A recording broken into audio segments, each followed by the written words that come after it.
Good morning, Moneymakers. All right, just a quick note, all main sessions will be recorded, but not the breakout rooms, as with every week. This week, I did want to give you the form in advance. So this is something that I think the group has been interested in. So this is the weekly notes and takeaways form, which I'll put in the chat right now so that you can take notes and then submit them and keep them for yourself. And then today's class agenda, as always, we will have this welcome, a sponsor highlight, speaker or presentation from Paula, who you'll hear more about here shortly. We will have a breakout session this week. I think it's really important for us to spend some time with this breakout tool because it's so important.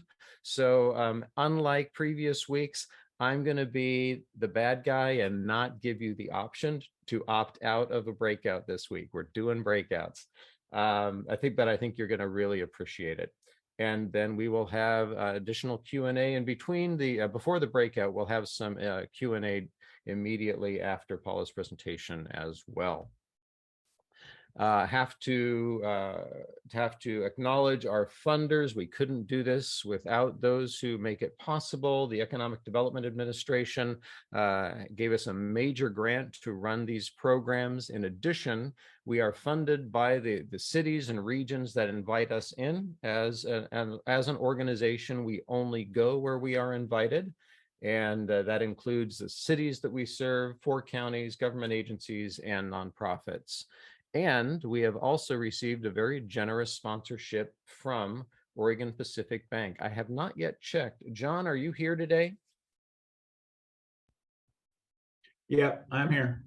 Excellent. Well, I am going to introduce you, so give me just a second. And before I introduce John, I actually just want to say something about banking and funding. I was a branch manager and business banker for 7 years.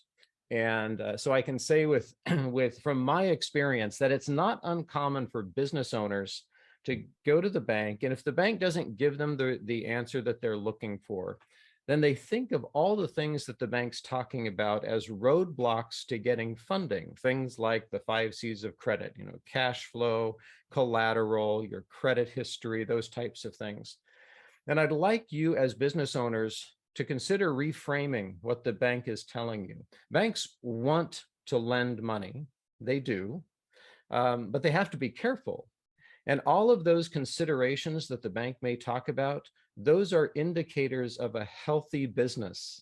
Those are predictors of success in your business. So when talking to a bank, I encourage you to think closely about the things that they're telling you that they need to see, because those are, proven indicators of future potential success.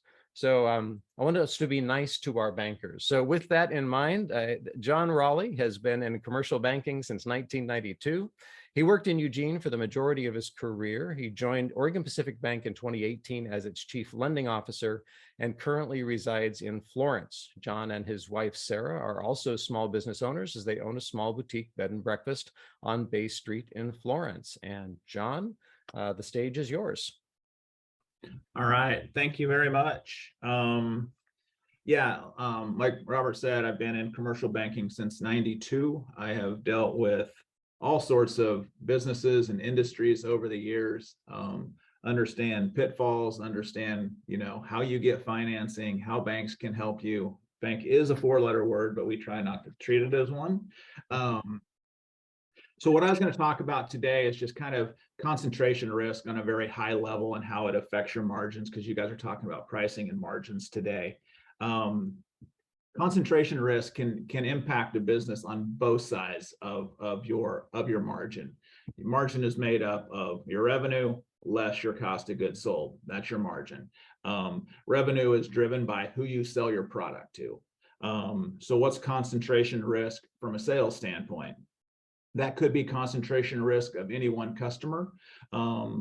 a lot of businesses we've seen think like if they get into Costco, that's the holy grail. You know, it's like I got my product into Costco, but what they don't realize is that then Costco, as your primary customer, dictates the terms of how much you can sell, how much you need to sell, what stores it needs to go into, how often you have to have it there, and then how well it's selling. And if it's not selling well, it just gets pulled. You have then ramped up production, and now you don't have anywhere to sell your product. So there's a lot of pitfalls in working with just a single customer or a couple of customers.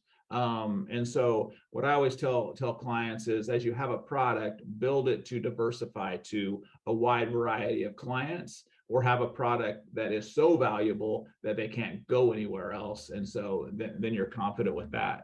A couple of examples of, that's a client or an account risk. Another risk is an industry risk. During the Great Recession, I had a customer that was killing it up until the point that things fell apart, and they sold into the RV industry. Almost 100% of their product line was sold into the RV industry, and then that market segment completely shut down. They were fortunate that they retained a lot of earnings. They had some working capital. They had a product that could go into other type of industries, but it caused them to, basically take a year or two off while they developed other markets. So really, really important to understand the risks of A, who you're selling to, and B, the industry that you're selling into, because it's always not going to be as good as it might be today. Same thing on the cost side. If you're only buying products from one vendor, something that is integral to the product that you make, and that vendor has financial difficulties, or that vendor can't meet your need, then all of a sudden their service level impacts your service level. And so you need to have multiple places where you can get your product made.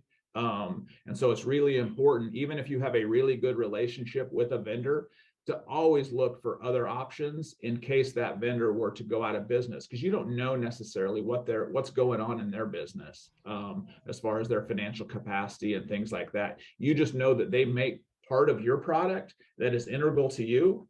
And if you can't get it, then your business suffers.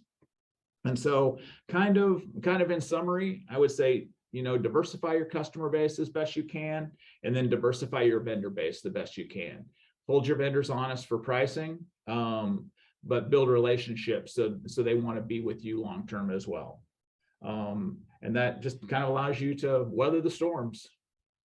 Excellent. Thank you, John. And thank you to Oregon Pacific Bank for your sponsorship of this program. It is very much appreciated. I will share one quick anecdote related to that. The gentleman that I worked for in the 90s, he had a previous iteration of a screen print company that had got a contract with Nike, and they were so excited about that. And that contract ended up being 90% of his business. He had to bring in new machines and hire new people. And, it was effectively his organization until a Friday afternoon when some folks showed up in a car and asked for their artwork, and they were done. And overnight, he lost 90% of his business due to concentration risk. So definitely a huge consideration as you're growing your business is don't put all your eggs in one basket. All right. Thank you for that. And now a little bit more before we jump into our presentation. This is where we are today. We are at August 31st, pricing and margins. And remember, next week, there will be no class. We're going to be taking a week off. I also want to mention very quickly that for any of you who have let us know that you're interested in funding your business, we may have you on a list, and you may have received notification of the essentially MONEYmaker Part 2. And so what that is we are inviting new participants here to join us just for these last 4 weeks. People who haven't been interested in the management side, which we've been doing up to this point, but are just interested in funding. If you receive that advertisement, you don't need to sign up for the rest of this course. You're already here, so you can safely ignore it. I just wanted to let you know what you were getting. But there are mentor hours coming up. We'll have a mentor hour tomorrow with Paula at 1 o'clock, and you should receive an email from me in the morning with the link, and you should have received links also last week from Ani. So hopefully that is all set. And Nate will be hosting that mentor hour tomorrow. And with that, it's time for our presentation. I personally am very excited to bring in Paula. And I got a formal bio here, but before I read that, I just want to say, when I think about what entrepreneurship can do in terms of making change in the world, what Paula has done here is one of the most inspiring stories, because she's found an industry that's been around for hundreds of years that was largely dismissing an entire population, and she chose to take that on. And that's courageous. It's also shows a keen eye for a huge opportunity, and the way that she is basically confronting a longstanding industry and the bias that has been in that industry since it began, actually thousands of years ago, I find truly inspiring. So with that, Paula Hayes is the founder and CEO of Hue Noir LLC. She's an entrepreneurial cosmetics chemist with a degree in biology, an MBA, and a lifelong love of makeup. In 2009, Paula founded Hue Noir and began to meticulously build the business from the ground up. Personally aware of the beauty industry's limited makeup options for her and women like her, Paula embarked on a mission to rethink cosmetic formulas and put multicultural women at the center. Paula graduated from Lewis and Clark College in Portland, Oregon, where she earned her BS in biology and was an all-star track and field athlete. She earned her MBA at the University of Phoenix while working full-time as an R&D chemist. Paula was recently named the next chair of the Board of Trustees for Lewis and Clark College, and in 2016, she was appointed by Governor Kate Brown as a business commissioner for the Oregon Business Development Commission. Finally, Paula is a proud mom of 2 teenagers. Paula, I will stop sharing, and the stage is yours. Thank you, Robert. It's a delight to be here. I have fond memories of being with Rain and your graduating class last year. And so when I was asked this year if I would participate, not only was I excited to do that for that reason, but I will say I was asked to take on one of my favorite topics. I know some people don't think that it's fun and exciting, but I actually love pricing and margins. It's something that I became very acquainted to very quickly within the first couple months of my career. And so when I was asked to talk about it and teach it, I jumped at the opportunity. So hi, everyone. I'm excited to be here. I want to spend some time today really just walking through, giving you all a really good understanding of pricing, margins, and markups. I'm going to share my screen here in a second. That way I can advance my slides. So just bear with me a second. I thought I had this particular page all set up and ready to go. Looks great. Can you guys see it? Okay, yep. Great. So I'm going to start off by giving you all the quote that my boss told me very, very early in my career. And this has stuck with me every day, not only as I was working and making products for a lot of other companies, but as I started my own business. And how this came about was I got to the point a few months in of doing product development, research and development chemistry, of being able to not just change formulas, but to create my own formulas. And I was inspired to create something new and exciting in the industry. And to this day, I can't remember what the product was. It tells you how well it did. But it was something that I put together, and I walked into my boss's office. It was brand new. It was something we hadn't sold to any other company out there. We were a contract manufacturer. And I was really excited about what I was able to do. And he looked at me and he said, great, well, how much does it cost? And I told him the cost, and the cost was like so high, it was ridiculous. And he said, well, how much can we sell it for? Now, my company had a standard requirement that we had to make a 45% margin on any product. We'll talk more about that later. So he said, go back and do that math. So I went back and calculated what that was. And when we looked at what that final price would have to be, he said, no one in the world is going to buy this because they have to be able to take it and mark it up, you know, to be able to sit on store shelves. So he looked at me and said, Paula, you can make the best product in the world, but if you can't price it properly to successfully sell at the margin that we need, it doesn't do us much good. And so deflated me, went back to my desk and had to really think about it, but he was absolutely right. And so that always stuck with me as I, you know, really embarked on my career of making products, of taking other companies' ideas and putting together products. I wanted to be very clear that I was doing it within a reasonable range at a cost that they needed with the right kind of pricing ability for whatever their end customer scenario was. And so I've always kept that in mind. And so what we're going to talk about today are a lot of the things that go into determining all of those things. The agenda, as I've set it up, is first, we're just going to level set on relevant financial terms. You heard John mention them very briefly as he talked about concentration risk. And by the way, John, I wholeheartedly agree with everything that you had to say. I have my own experiences with concentration risk. But I just want to take a moment to level set there. We'll then talk about the essentials behind pricing. Pricing, regardless of whether it's a service or regardless of whether it is an actual product, there are just certain things that we always want to keep in mind as we're just thinking about how we're setting pricing. So I just want to quickly cover that. And then I want to talk about what margin and markup are, because once you understand your price, you can then start to do this really important work of calculating and understanding where you sit. Because at the end of the day, if you look at your profit and loss statement, that margin from your revenue to your cost makes all the difference for you being able to make the business work. And that I learned firsthand, you know, running Hue Noir. So we'll spend some time through that. I'll bring you guys into what I call my world, where I have a product that I am looking at bringing on, and we're going to walk through the calculations of my cost, the price that I'm looking at, and we'll do those calculations together.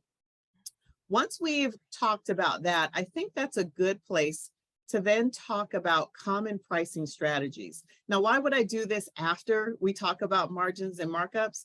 It's because different pricing strategies will affect your margins and markups. So if we have a basic understanding of margins and markups, we can then talk about the various ways that companies might decide to price their product using their pricing essentials that we will have talked about already. And you'll start to see how these different strategies can affect both your margin and your markup. The slide says that we'll go into a breakout activity, but I decided to hold that till the end. So we're not going to do that. We'll put a pin in that. We'll then instead talk just about the additional factors that can go into changes to your pricing, margins, and markup. After that, after we get through some basic questions, then we'll do the breakout session. I've designed this and I want this to be really interactive. So Robert, if you can help me, I want people to feel free to ask questions during the time. I didn't jam pack it with so much information that I couldn't take questions during the presentation. But I just want to make sure that as we're going through and as we're talking, that everyone has a chance to ask their questions.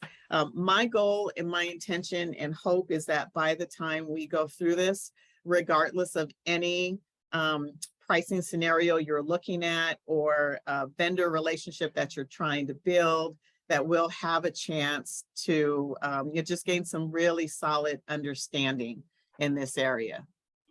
So, So Paula, I have a question. Sure. So I think so far what I have heard is it's quite analytical, meaning, build an Excel spreadsheet. Here is the margin, here is, but on and beyond that, isn't pricing all about emotional? In the sense, iPhone price is more even if it is $1,200, people think there is something mystique about it, so that they go and spend that as well. Yes. The second thing is higher price. There is a not so correct, but still a feeling that higher price means higher quality, higher reliability, something you are getting that, cheaper product you cannot get. Yeah, so that actually, we'll spend some time talking about that in pricing strategies. Actually, it's not completely analytical. Yes, there are some analytics that go into it, and that's just, the basic understanding your bottom line. But you'll see as we talk about price setting and common pricing strategies, you're right, there is some emotion in there. There is taking your competition into consideration. There are different things that you may factor into. The whole idea of pricing your product at a high level, well, yeah, there are a lot of industries where you can do that and successfully do that. But you have to think, and you really have to think about what that means. There's, that's premium pricing. What about your customers? Those sorts of things. So we will talk all about that, and actually we'll jump in and start to cover some of those things here. So part analytical, yes, but I think it's very important that when you're running a business, there is the perception, there is emotion, there are so many different things that factor in. Paula, I do have a couple questions. Don't want to interrupt you too much. You let me know when you want to hear a question. Is now a good time for two? Yeah, I think so. Ken asks, would you respond to or ignore a competitor who advertises a totally unrealistic price just to increase their customer base? No, not necessarily. You have to do what's right for you and for your business. And again, we'll talk about your price setting strategy. This also gets into brand. That's another subject and brand building and perception. I mean, I'm happy to talk about that because, as a beauty company, I had to learn all about that. So again, as we talk about common pricing strategies, I'd be happy to take that question on a little bit more. Okay. And then Sarah asked, this relates to what Sandy was just asking, is it possible to price your items too low that it makes them unappealing to your customers, either retail or wholesale? Absolutely. And that's something that we'll talk about in pricing strategy as well. They're all really great questions. And this topic is a lot more complex than I think a lot of people really think when they're just talking about the numbers. So I will just say a lot goes into deciding those numbers. It's not extremely straightforward. All right. I'll hold questions for a while and let you get into your presentation. Okay, sounds good. All right, so we're going to start by just level setting our just basic understanding of relevant terms. Now, my understanding is that some of you have been running your businesses for a while, so you guys may be old pros at this, and I understand that others are just getting started. So everything that we're going to talk about, I just want to level set and say that as we are determining these things, it always goes back to our revenue, our costs of goods sold, or cost of doing service, because that is relevant too, to get to your gross profit. So revenue, again, is just the cost, the earnings that you make before deducting your cost. If you sell one unit, whatever the price of that one unit was that customer bought it for is your revenue. If you sold 10,000 or more, great. You just take that, multiply it, and you have your revenue, right? Your cost of goods sold, also known as your COGS. Those are the costs to create your sales item. So whatever costs go into that. For instance, in my particular industry, because we manufacture ourselves, cost of my raw materials in that one unit, the cost of the component, the tube of lipstick, which I always have because I'm obsessed. The tube that the lipstick goes in, the tube for the lip gloss, that is part of my cost of goods sold. Well, I buy those tubes from somewhere. There's freight involved with that. That is part of my cost of goods sold. The cost of the direct labor. I often find new businesses who are making their own products, they sometimes don't factor in their costs of labor because they're the ones doing it, but there is a cost associated with creating that product. You've got to figure that out, because if you ever bring on additional staff to make the product, you don't want to you don't want to put yourself in a bad situation because you never factored in that cost. So there are a lot of different things that can go into your cost of goods sold. Every business is different. You just have to figure out what that is for you, but you want to have a very solid grasp on what that number is. You take your revenue, you subtract your cost of goods sold, and what you get is your gross profit, right? Let's remember, I want to make sure everyone remembers that term. Gross profit is your revenue minus your COGS. It's not necessarily your margin. It makes up part of your margin, of calculating your margin. It's not necessarily your markup. Some people think you take a product, you add a percent, in order to get to your sell price, and whatever the difference is, that's your margin. Again, we're kind of confusing terms there, so I just want to level set. Revenue, earnings before deducting your cost of goods sold, the cost of creating the item, in order to get to your gross profit. That gross profit number is really important.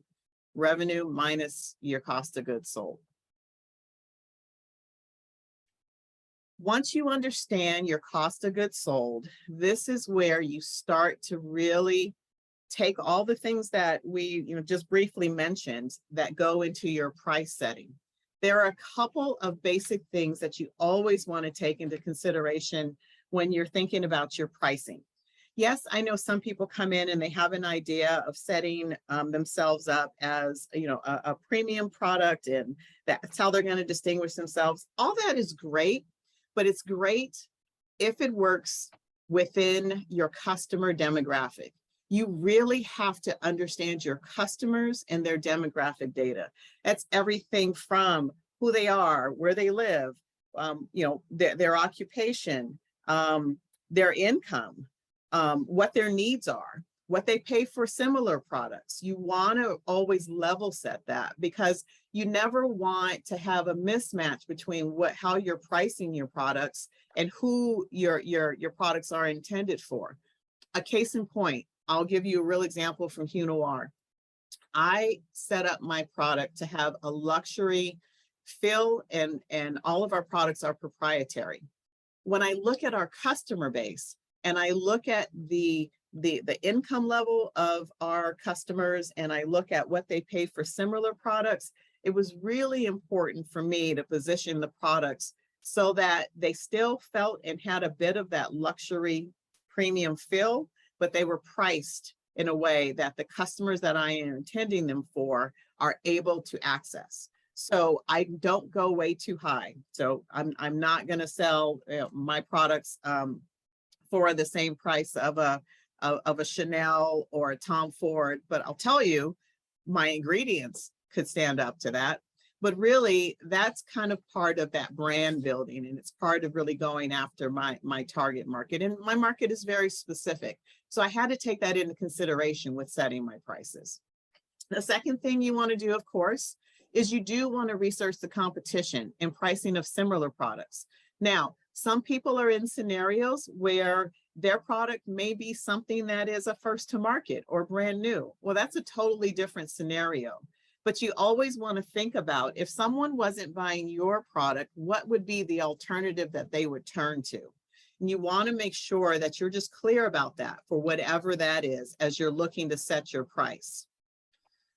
The last piece is, I think the most obvious, is just knowing what your cost of goods sold are, right? So if you're taking your cost of goods sold and making sure, again, that you're including direct labor, if you're researching the competition or pricing of similar products or what the alternative would be, and you know your demographics, well, then you stand a much better job of kind of positioning your price where it should be. And again, later in this presentation, we'll talk about different strategies that companies use. Again, no one is right for all companies, but there are different things to really take into consideration. So we'll talk about that. Any questions about price setting that you see, Robert, before I go on to the next slide? So one question, actually, there's several questions here, but one question that was just asked in the chat that I think is really important for people to understand is the difference between operating expenses and COGS. So the question is, you are not including marketing, insurance, admin, staff, and COGS. Is that correct? And Right. could you just quickly give us a why? Sure. No, I am not including those things. Whenever I think about those operating expenses versus your COGS, the COGS are really only related to the things that you need to have in order to sell that product or that item, in order for it to be ready for a customer to buy from you. It's only your direct costs that are directly associated with that product. They aren't, they're more fixed costs, right? In a lot of ways, you know what those costs are going to be. Operating expenses, the things that, you know, go into running the business, regardless of whether it's your lease or your marketing expense or your utilities. Well, those are all things that you would pay. Well, I think I said that wrong. I said fixed. Your operating expenses are the things that you would pay regardless of your product, right? So you just want to be very clear about that. If I have a lease, it doesn't matter if I sell one product, you know, and when I saw sales dip during the middle of COVID, well, I wasn't selling them as much product, but you know what? I was having to pay that lease every month. It's just, there are just differences when you think about it. Also, when you just look at a profit and loss statement, you know, at the top of the profit and loss statement is your revenue or sales minus all your costs in order to get that gross profit number. All of those other expenses, paying the lease, paying employees that don't directly contribute to the making of your product, your office supplies, all of that comes out of your profit and loss statement after you determine your gross profit. So that gross profit number for me, in a lot of ways, is the holy grail. I pay very close attention to that, because if I can ensure that number is healthy, then I have room to take care of all of those other expenses that are going to happen with the business. Would you think, is it fair to say, and Marty, I see your hand up, we'll get to you in just a second. Would it be fair to say that the cost of goods sold have a greater impact on your ultimate profitability if you have cost of goods sold? You know, if you actually have a cost to produce a thing, that has the greatest impact on your profitability, because a little change in your material costs or labor costs can have a huge impact on your final results, where the operating expenses certainly for manufacturers don't have the same impact. Is that a fair statement? I think it's fair, but they both have the ability to impact your bottom line. I think that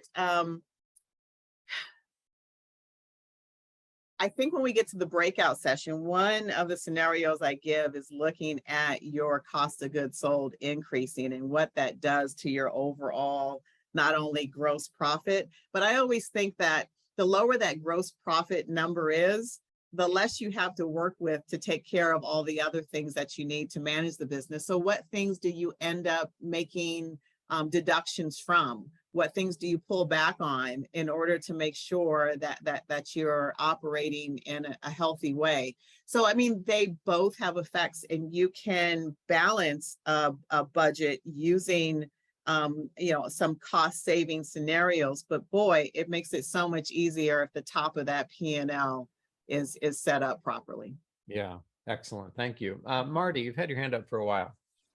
Yes, Paula, thank you. You're amazing, but I'm having a light bulb moment, because I think maybe I'm missing a greater opportunity with my business, because I have a resale product that I just let my customers know, just out of transparency. Yes, I also have this product, but I don't really mark it up, because, you know, my mindset is this: I don't want to do that, but maybe I should. What's the mentality of reselling and then marking up from the previous vendor that I'm working with? I mean, realistically, they could just go to the vendor and get it for the same price. Right. But, you know, I think the difference is they're coming to you for a reason, right? Regardless of whether it is the relationship, regardless of whether there's something about how you operate or who you are, or them just liking to work with your business, that they're more inclined to buy it from you. I think it's important to mark up your products. I mean, at the end of the day, you are a business and you are in business to operate. Now, it doesn't mean that your markup needs to be enormous. No. But I think that, you know, your time, your effort to obtain that product that you're then reselling is worth it. If it's something that you're physically bringing in, you're paying freight costs. So you definitely technically have some cost of goods sold associated with it. Well, it's a digital product, so it doesn't really. Okay. Well, yeah, right. So, but you know, I still think that there's value in making sure that you are you know, that you have some margin associated with the product. You don't want the margin to be zero. At the end of the day, that affects your bottom line. Okay. And if other products end up taking a dip, that, you know, that whole diversification is really important. So if that's just one piece of the puzzle, that piece needs to operate as healthy as it can. Now, one of the things that we'll talk about in pricing strategies, Marty, is that, again, it sounds like it's just resale, but one of the things that I often see, particularly on the digital side, is the idea, and I'm sure you see this, freemium, the idea of having a free version or a premium version. That's how other companies are able to deal with that. Now, I don't know if that's applicable in this scenario or if there's any other thing that you can add on, right? But I just say that, you know, that there are things, and the only time that digital companies typically offer something for free is if they have a chance to upsell. So if you don't have that chance to upsell, I just think it's important for that item to contribute to your overall business health. Well, actually, I do. So I do free scans, and then I upsell potentially with the actual widget itself if they go that way. So got it. Okay. All right. Okay. Yeah. Thank you. Appreciate it. Sure. So Paula, I do have a few more questions. Some of them I'll keep for the Q&A, but there are questions about, you know, being self-employed. And so one question, if self-employed, what would be a baseline to start at for determining cost of labor? I presume that's going to be up to them. Another question similar in scope is, you know, as a solopreneur, career counselor, COGS would just be my time to serve my clients. I realize that some of these don't actually fit into the accounting rules as COGS, but they are essential to consider when setting pricing, correct? Yeah, absolutely. So if they don't fall into COGS, got it. Your gross profit is gonna look a whole lot healthier. But that means that there is a weight on the bottom of your P&L and your operating costs. So at the end of the day, you still are, you know, that time to travel or whatever it is that goes into a service-based business is still coming off of your bottom line. So you want to make sure that you are pricing yourself efficiently and effectively so that bottom line looks as healthy as it can. And so it really is just still going through this same example. You're just going to do your calculations maybe further down that P&L. You're going to figure out that gross profit, but then you're going to start to look at, you know, what I might do personally. I might look at what percentage of my overall operating expenses are tied up into the service that I'm providing, and how is that going to affect my bottom line? Maybe that's the way that I would look at it in that scenario. Now, the other one about being a solo entrepreneur and figuring out direct costs. Yeah, I was there when I was first starting, right? I was making my product, but again, I was always clear that at some point someone else was going to be helping me or making the product. And so if I had priced my product from the beginning to factor in whatever that eventual cost was, well, then my gross profit wouldn't be hit so hard once I do hire people. So I initially set up, you know, basically a philosophy about what I would pay someone to do that kind of work. I did look at the industry and I looked at what, you know, a product technician would generally make. And I figured out if I had, you know, one or two, you know, entry-level person, I figured out how long it takes me to make those products. So if it takes me an hour to make 100 tubes of lip gloss, right? I know what that is. And so if I was paying someone to work in that same hour, you know, I figured out if I'm paying someone $20 an hour and they're able to make 100 tubes, I just figured out what that number was. Yeah. And so then I factored that into my overall direct costs, direct labor costs. Hopefully that makes sense. It does. Again, I'm trying to keep it not, going too in the weeds, but that I just made that a healthy practice. What you'll start to learn is that as you start to calculate your margin and markup, is you're always expressing those two things as a percentage. There's a couple of reasons for that, and this is a really important point. It's not enough to simply look at the number. And when you're in a scenario where you're trying to figure out moving forward, Robert, I'm kind of tying in that last question to moving forward in the slide.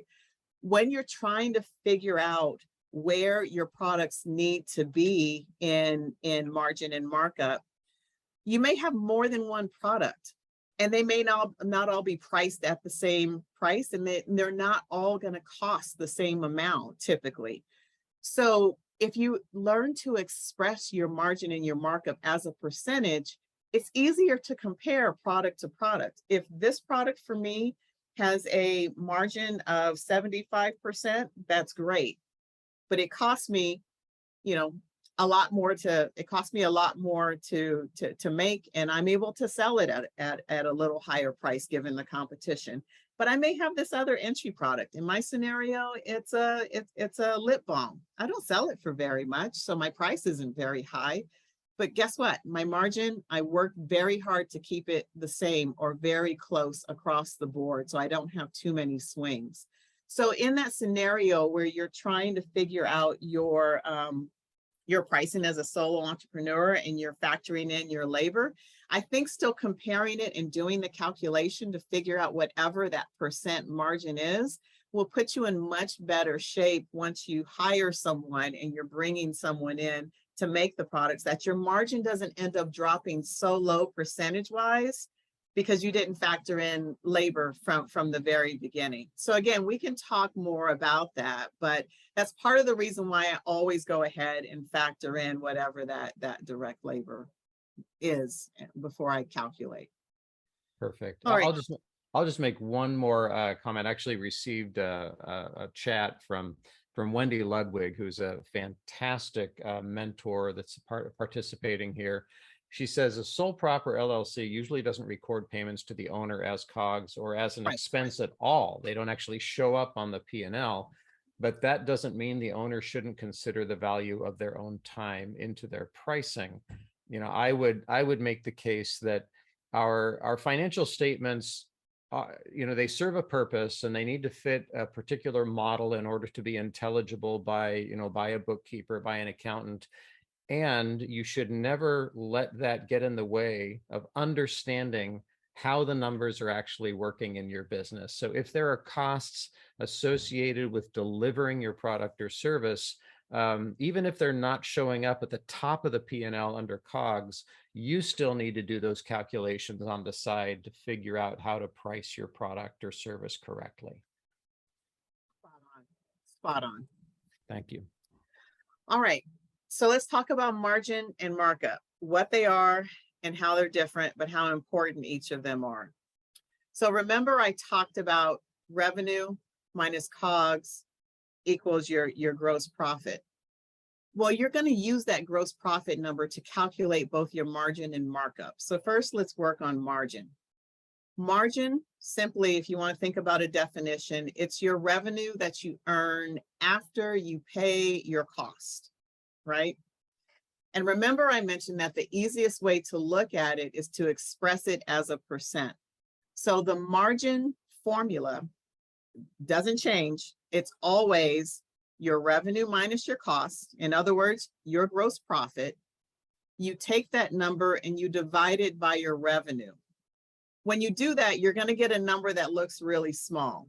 And stick with me here because we're going to walk through step by step a scenario for Hue Noir. I just want to give us, again, basic understanding.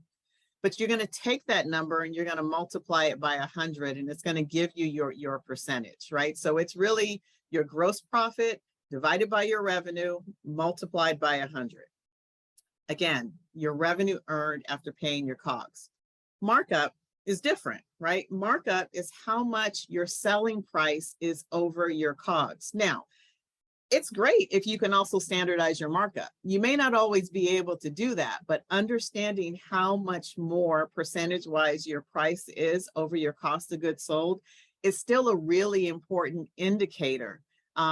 So markup is taking that same gross profit, your revenue minus your COGS, again, that never changes, but instead this time you're dividing it by your cost, right? And you'll express that as a percentage. It's easier, I think, to understand if we walk through an example. So I've given you guys a real life scenario for Hue Noir. And the first is you're going to help me, and we're going to walk through calculating the margin. So most people who know me know that I'm up to making almost any product in our lab, but there is one product, maybe one of two, that I have vowed to never, ever make in my facility, and it's a mascara. The reason is mascara is one of the yuckiest, messy products in the world to make, although I love it. I wear it every day. It would take forever to clean the machines after, and I just don't want to do that. So I've decided instead, there are a lot of other companies out there who exclusively make mascara. Some are better than others. Normally it's the overseas companies that are better than the US contractors in this area. But I've decided it's time to add a mascara, and we are going to buy it from another company. We're going to buy it from overseas. My cost associated with buying this product is fairly high for me. You'll find that for me, because we make most things, my costs are normally per unit somewhere between $1.50 and $3.50. Well, these COGS are much higher. It's $7.50. The reason it's $7.50 is because, yeah, I'm buying it from someone else, but they're going to charge me, I can't think of the exact number, but the cost is much higher for me to buy that product. I also have to import these from overseas. So there's costs associated with that freight. They're not coming prepackaged, so we then have to provide the cartons that go on the outside with all of our barcodes and those things. Well, that's part of my cost. We also have to label it properly, all the things to comply with my FDA requirements. So at the end of the day, it's going to cost me $7.50 in order to provide this product to my customers. Well, most of my products are priced between $5 on the low end, that's kind of my low entry lip balm, up to about $30. So it's important for me to price my product in between that as much as I can. And also in looking at my customer base, I know that my customers are really comfortable in that range. So I wanted to figure out a price that could make this product fairly competitive, but not too high. At the end of the day, I've got to buy 10,000 tubes minimum with a first order. I want to sell those 10,000 tubes pretty quickly. The other thing to know in my industry is that makeup products are perishable. So I can't have that sitting around for 2 years, without selling it. And I'm probably going to buy more than 10,000 units for a first order. So I want to price it in a way that it would have quick market penetration. My customers would pick it up. We could begin to advertise it. And so I've settled on a price for my customers at $20. So what we're doing here, the scenario I'm giving, is taking that sheet from before and just walking through how I figured out what that margin was for me. So in this scenario, step one, again, figuring out my gross profit. Well, again, it's that revenue of that one tube that I sell at $20, subtracting my cost. I know that my gross profit on this particular product is going to be $12.50 per unit. If I'm figuring out the margin, I'm then going to take that $12.50, and in step two, I'm going to divide that gross profit by my revenue, by 20. And so when I do that, of course, I get a number that says 0.625. Expressing that as a percentage, meaning I multiply it by 100, this tells me my margin on this particular product will be 62.5%. For me, this is an okay margin. It's not my highest margin, but it's margin enough that when I know I need to put together my advertising to sell this product, to really get it moving, and some of the other operational expenses that are going to be associated with, doing a grand, new and now to my customers and ultimately trying to sell it, that I have room. I also know that if I want to introduce it, as a lot of companies might, and offer it, for a small period of time or small window at a discount, I know that I'm still going to make some money at the end of the day, because my margin is healthy enough for me. I try to not, in my particular scenario, allow my margins to go below 50%. Some of that is impossible in some industries. For me, it is a necessity because we spend so much on marketing and those other operating expenses, right? So I can live with a 62.5%. So given this scenario, I've decided to move forward with this particular product. Well, this is different than knowing what my markup is. I always try to keep my product markups within range. And so the second thing that I always do anytime I have a new product is I do calculate that markup. So again, the markup, the only difference is you're really analyzing how much more your selling price is over your cost of goods sold. So in this scenario, gross profit doesn't change, right? It's still $1,250.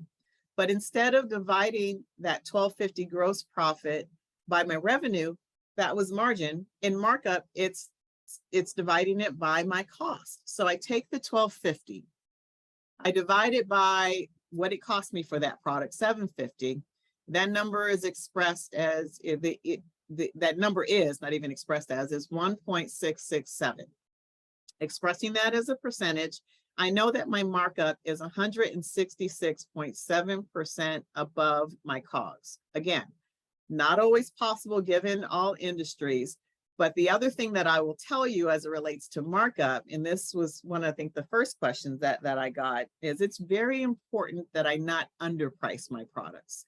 Anytime I have underpriced a beauty product, the first question I get is, why is the cost so low? Is there something wrong with this? Is everything okay? Because it's not, it wouldn't be within range. So I've got to stick in this window as close as I can to make sure that I don't underprice my products as well. This is good positioning for me. I know that the product, given my current customer base and my target market, this is going to be pretty well received, especially with the right marketing. I've got the right markup. I've got the right margin. I know that I can make this product work. What I've kind of just walked you through is how I go about making decisions as I'm thinking about new products. And it's really important to set those up from the very beginning. Robert, do you see any questions before I go on to the next slide? Nothing that can't wait until you're complete. Okay. So now you might ask, all right, so why would I talk about common pricing strategies now? Well, I think it's better, you can better understand common pricing strategies once you understand the thinking behind your margins and your markups. These are not exhaustive. There are different ways that companies decide on their own to price their products. These are the most common you'll find. And typically when people are thinking about their pricing and how they're, whatever their strategy is for their company, it's normally in the frame or in the realm of one of these strategies. So the first strategy is really the idea of market penetration pricing. And again, this is the idea of you wanting to really get that product going. So you might either start it out lower and gradually increase it, or you might just have a, whatever that price is already set, but when you're newly introducing the product, you may for a limited time offer it as a discount. All of those are intended to really jumpstart your sales and get some market penetration. Nothing wrong with this strategy. You've got to be very careful about that increase though. If you increase it too fast, your customers might, lose their mind if you didn't offer it at, saying I'm offering it at a discount in the beginning.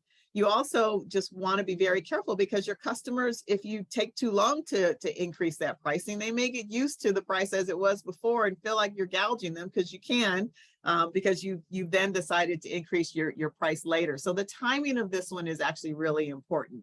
I like to personally think about it as an opportunity to really just get the product in the market, but let my customers know up front that you buy it during this limited window, where as a thank you and launch of the product, we're going to offer it at a certain % discount. But after this date, it goes to what the regular price is. And I let them know what that regular price is up front. Skimming strategy is another common one.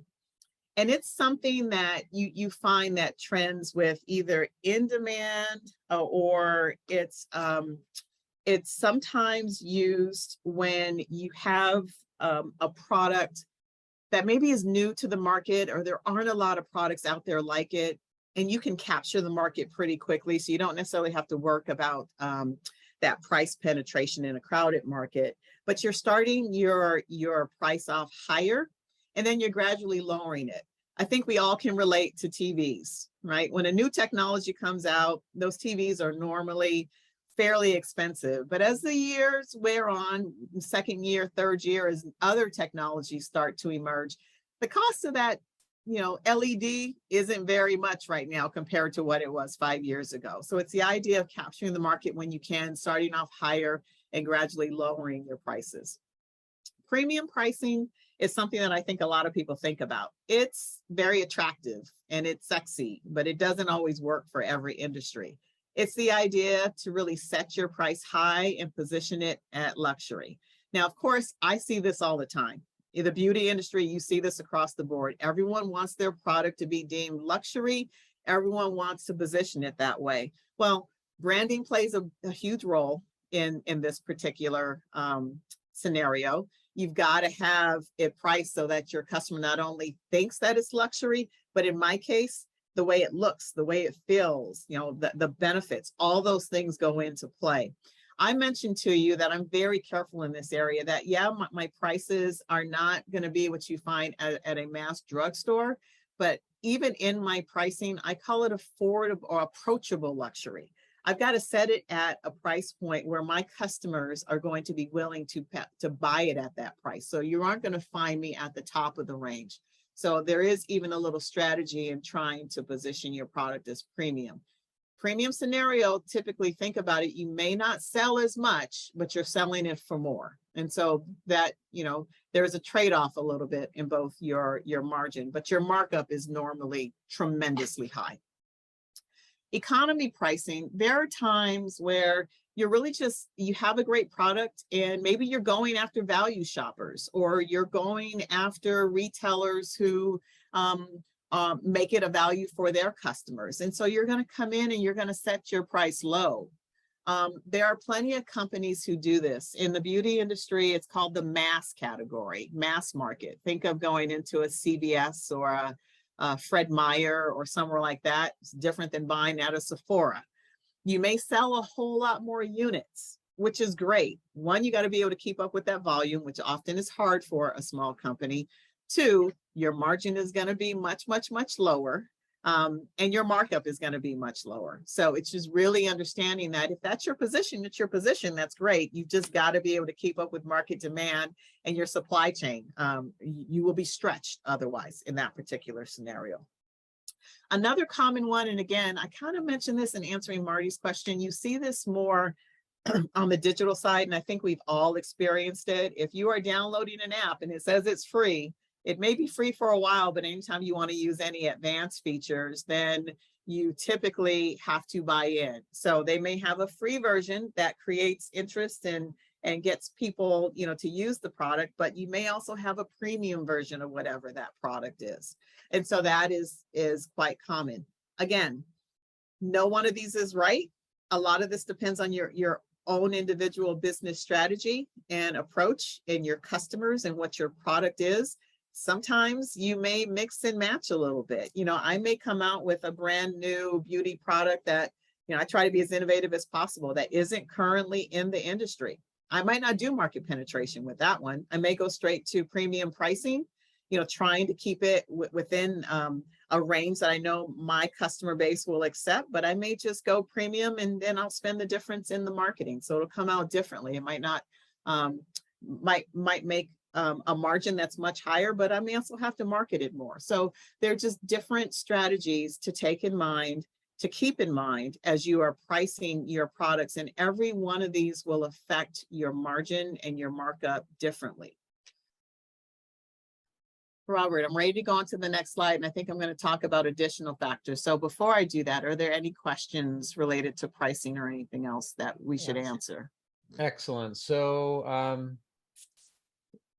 So in a recent one in discounting, and this was Mhm. particularly pointed to discounting a new product, so market Mhm. penetration pricing. Will you go under cost, or do you ensure that even with the discount, you're still ahead? I will ensure, personally, I will ensure even with the discount that I am ahead. Again, if I am starting off keeping my customers in mind, and I clearly have set the price, understanding what they are willing to pay, I will keep that in mind. But I'm sure going to try to make sure I cover my costs no matter Okay. what. Okay. Another question from a couple people in the cosmetics business. What is the standard markup? Is there one? um, it depends on where you want to sell your products. It's just like any other industry. If you want to sell, well, God, that's complicated actually, and it will get into additional factors. So if I'm selling direct to consumer, that's it's much more straightforward question, right? Because I am selling directly from my website. I have a clear line of sight into what my costs are, what I'm selling it to that customer, what it costs me to do everything else. I also, because I don't only sell direct to consumer, I sell with retailers. I try to keep my cost, my price as consistent as I can across the industry, regardless of seller. That's called universal pricing. I don't want to, I can't underprice my product so much that a Target or a Costco or someone else that I'm selling through gets really upset, right? Because they are trying to sell that product that they bought from me. So I've got to be careful about that. So I use universal pricing, which again is an additional factor. But when you are selling at retail or through a retailer, they have their own markup. So you've got to be very clear about your pricing. In my case, I have a wholesale price and I have a market price, my MSRP, my manufacturer suggested retail price.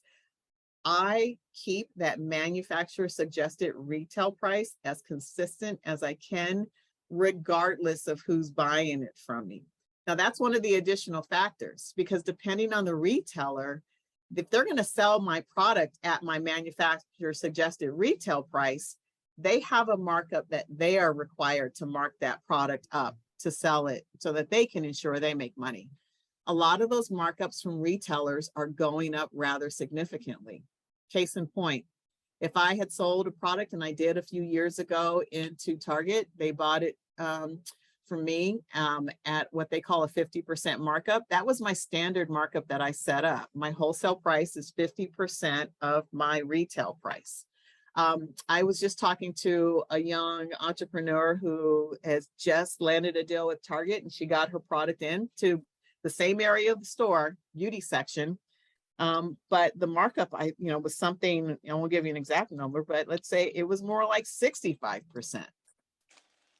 Where does that come from? That comes from the manufacturer. So that will ultimately affect your markup because you can't sell it to them as much. So again, something like that in the beauty industry, it can get really complicated, but these additional factors are things, all of which will affect and change your pricing, your margins, and your markup, which is why I wanted to spend some time here.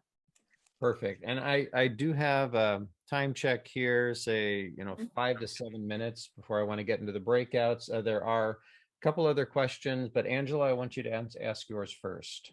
Yeah. Oh, I just saw her. What happened? Oh, I think she disappeared. Okay, so maybe she'll come back. So this is actually my last slide. How about I just talk really quickly about these quick things? So unmute. I'm sorry. Okay. That's okay. Go ahead, Angela. Oh, just very quickly from what you were talking about, I have a service-based business, and so pricing feels very personal to me because I'm selling my service, and I'm working with a score mentor in the Bay Area right now, and he mentioned something that just struck me to the bones. And he said, you have to be aware of mission creep, which is you say, I will do this, but then when you have, because I film families telling their family history and their family stories. And I see so much more that I can do when I get it, that I just go overboard. It's like, well, we could do this and do this. And the mission creep, I had never heard that term before, but everything reverberated in me. It's like, that's me. And so I don't know, it's tough to, especially in my industry, because they don't quite know what it is, and they don't know exactly what recording your family story means and how much is this. I don't, so I try to over deliver, but then it doesn't work in my pricing. Yeah. So Yeah. That to me, because it is so personal, I can definitely see that. I mean, I think we all have to, if you're in or providing a service or consulting, I do some consulting from time to time, and you're right. I just see so much more that I could do, right? It's, I think, going to be hard in the beginning because you're kind of have to pump the brakes at some point. And maybe it's, you've decided that this is the level of service that I will provide to everyone, no matter what, right? And so you factor that into that price that you offer. As you get further along, and you'll start to see some trends, right, in the other sorts of things that come up, well, you may be able to, educate your customer that often as we go through this particular process or exercise, we find that there are other opportunities. And maybe you end up eventually, again, I can't say for sure, but the way I would think about it if it were me is I might think of additional services that I might be able to provide as add-ons, right? And so then it starts to become a little clearer in both, the time that you have to provide the service, but then also, if they want to explore some of these other areas, some additional services, you might either be able to add on, or they might be able to come back to you to provide. A lot of it just really depends on your base, but I think it is really important to think about that. I think because when you're providing a service, or in my case, I'm doing consulting, you're putting your whole self into it. And so it is really easy for that mission creep to happen. But I think it's just important to remember at the end of the day, you are running a business, you are valuable, your time is valuable, and pricing it in a way that allows you to be successful is great. And if you can do that in a way that also gives them the very best that you have to offer, then it's a win-win. Thank you so much. That answered my question perfectly. Thank you. Perfect. Okay, Robert, real quick, I will just say, we've already talked about discounts, right? And how they can affect you guys in the breakout session. In the example, we'll see clearly how discounts can affect your margin and your markup. We talked about, I think in one of the questions, rising costs and what that can do. That is a very relevant topic for product-based businesses now. You'll see in the breakout how that can affect promotions. I'd say think about that the same way as discounts. If you're doing a promotion, if I'm offering, product at 20% off for Labor Day, well, it technically is a discount. I'm just promoting it that way. Surplus inventory clear out. This is something that I face at the end of every year. I don't like to have too much product sitting around. Again, remember my products are perishable.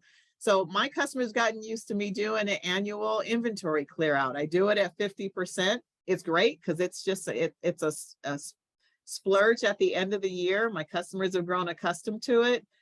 In my case, it's kind of me selling my product more at the wholesale rate that I would give to a retailer to my, direct customers, but it clears out inventory and it's useful because I'd rather sell that product at that discount rather than have it go bad and ultimately have to throw it away. And then I talked about in my example in the beauty industry, retailer markups, they can kill you and you can get squeezed in the middle. And so those are other things that will affect your pricing margins and markups. These are just a few, but I bring all these up to say that as you are going through your business and you are selling product or contracting for deals or bringing in retailers or providing your service, there are going to be all these other factors that can affect ultimately your day in and day out pricing, margins, and markups. They are not as static as people want to think they are. And so just keeping an eye on these things are very important as you go about the business. But at the end of the day, understanding that this is, I developed my quote, since I have a quote ringing in my head from my first boss. But at the end of the day, understanding your pricing and your margins are really going to help you navigate all of the various factors that affect your sales revenue and ultimately your bottom line. And if you do that, it gives you the best chance of operating your business profitably. So I will leave you with that. That do okay on time, Robert? Yeah, we will be fine. I'm copying the link to our breakout activity now into the chat.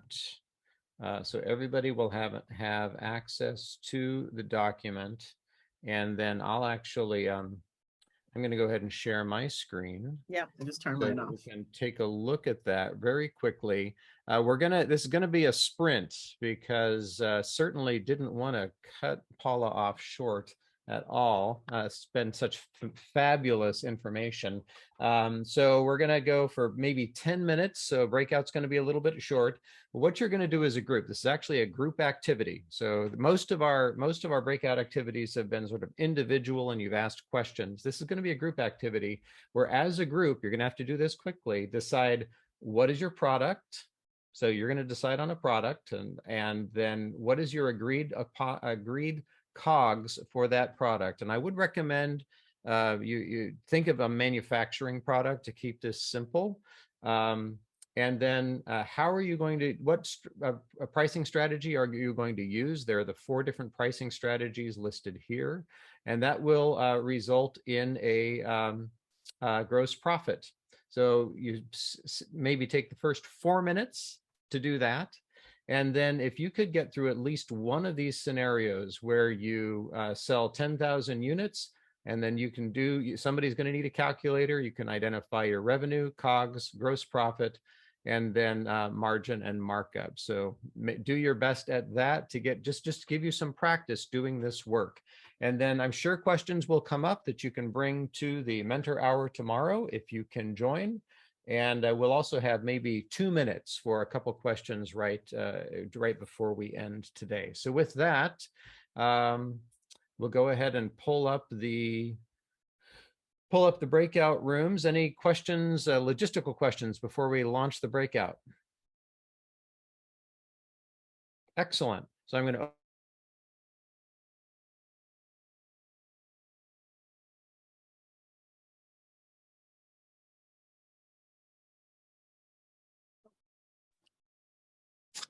Hello. thank you. Oh, thank you.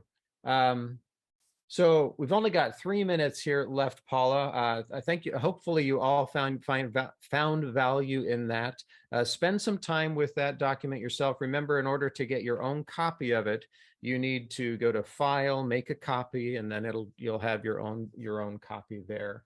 I actually do want to share one little anecdote, a horror story about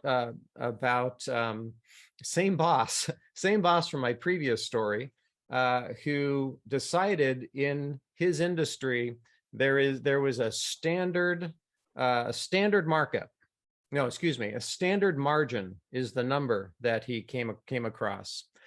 And he said, okay, I'm going to use that number because this is the number that my industry uses. But rather than recognizing what a margin was, he used that same number as a markup. Margins are always significantly less than markup. 18 months later, he called me into the office and said, we're sucking wind and I can't figure out why. Can you look at my numbers here and tell me what I've done? And I pointed out that he was using the wrong number for his markup and had been underpricing himself from industry standards for 18 months. Wow. So this is important stuff to understand. Just let's go with one remaining question that I think is really valuable here. And then you can, give us any closing thoughts. So Jennifer asks, she says, as a shop that has kept the same price line for her bread and butter line for about 15 years, Mhm. How does she transition into a higher markup as prices have increased significantly for her over the last couple of years? Strategy. Yeah, that I think that's a battle that a lot of people are thinking about, especially if you've been in business for a while and your customers have grown really used. I think people think about it in a couple of different ways. You know, ultimately they are coming to you because they value you and your business. I think we're at a point where everyone understands that inflation really is affecting businesses, and at some point something has to give. So some people look at it as ripping off the Band-Aid, Yeah. right? And increasing the prices and asking, for not necessarily for forgiveness, but asking for understanding from their customers, but still trying to keep their price as reasonable as they can, and looking at it against competitors. Because again, you're always thinking about, if they're not buying this from you, if they go somewhere else and buy something comparable, what is that?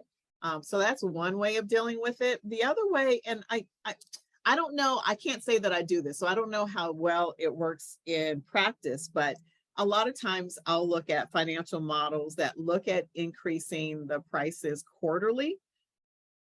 You can do that, but then it's a moving target. And so I think you have to be very careful about your business and whether or not something in that scenario works. I'd rather rip off the Band-Aid, tell my customers, I've kept my prices as low as I can for as long as I can, but the margin is not margin, but the cost is really, really, really killing me at this point. And keep it moving from there. That's excellent. Any final thoughts for us, Paula? We're at time. Well, I just want to thank everyone for going through this exercise. I know it's not, again, it can be a little technical, but I just think it's so important for you to understand this part of your business. This makes everything else work. And as much as you might want to not even face it or deal with your pricings and margins are the reason you have a business. And if you want to be profitable, you just got to keep a keen eye on these things, no matter what. Outstanding. Thank you so much for being here. This has been a brilliant presentation. And for all of you who want to get more of Paula, 1 o'clock tomorrow will be that mentor hour. Remember, we do not have a class next week. The following week, I'll actually be presenting on which funding source is right for you. So I'll see everybody then. If you want to drop off now, have a great couple weeks, and we'll see you back then. I will stay on for another 15 minutes or so for any residual conversation. So thanks, everybody.